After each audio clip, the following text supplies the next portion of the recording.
Juan, 20 kabanata. Nang unang araw nga ng sanglinggo ay naparoong maaga sa libingan si Maria Magdalena, samantalang madilim pa, at nakita ang bato na naalis na sa libingan. Tumakbo nga siya at naparoon kay Simon Pedro, at sa isang alagad na iniibig ni Jesus, at sa kanila'y sinabi, "Kinuha nila sa libingan ng Panginoon, at hindi namin maalaman kung saan nila siya inilagay."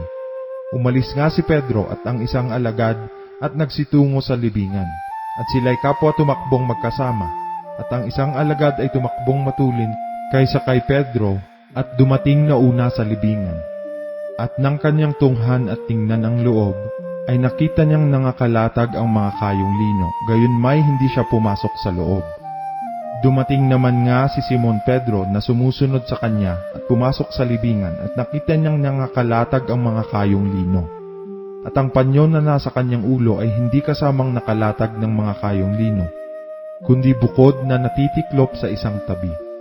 Nang magkagayoy pumasok din naman nga ang isang alagad na unang dumating sa libingan at siya'y nakakita at sumampalataya, sapagkat hindi pa nila napag-uunawa ang kasulatan na kinakailangang siya'y muling magbangon sa mga patay.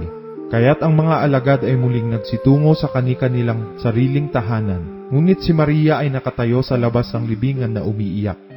Sa gayon, samantalang siya'y umiiyak, siya'y yumuko at tumingin sa loob ng libingan, at nakita niya ang dalawang anghel na nararamtan na nangakaupo, ang isa'y sa ulunan at ang isa'y sa paanan, nang kinalalagyan ng bangkay ni Jesus. At sinabi nila sa kanya, "Babae, bakit ka umiiyak?" Sinabi niya sa kanila, "Sapagkat kinuha nila ang aking Panginoon, at hindi ko maalaman kung saan nila inilagay siya." Pagkasabi niya ng gayon, siya'y lumingon at nakitang nakatayo si Jesus at hindi nalalaman na yaon ay si Jesus. Sinabi sa kanya ni Jesus, "Babae, bakit ka umiiyak? Sino ang iyong hinahanap?"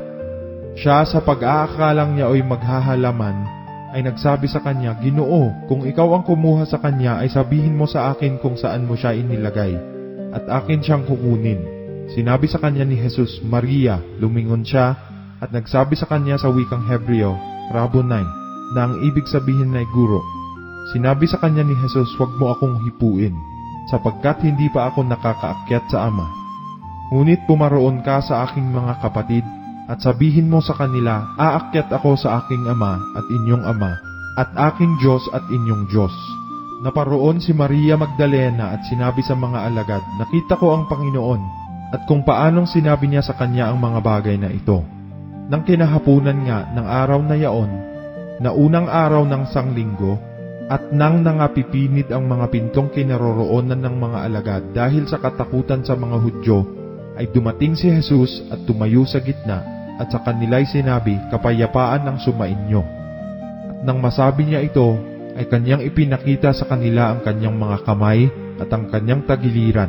Ang mga alagad nga'y nangagalak nang makita nila ang Panginoon. Sinabi ngang muli sa kanila ni Jesus, "Kapayapaan ang sumainyo. Kung paanong pagkasugo sa akin ng Ama, ay gayon din naman sinusugo ko kayo." At nang masabi niya ito, sila'y hiningahan niya, at sa kanila'y sinabi, "Tanggapin ninyo ang Espiritu Santo. Sino mang inyong patawarin ng mga kasalanan, ay ipinatatawad sa kanila.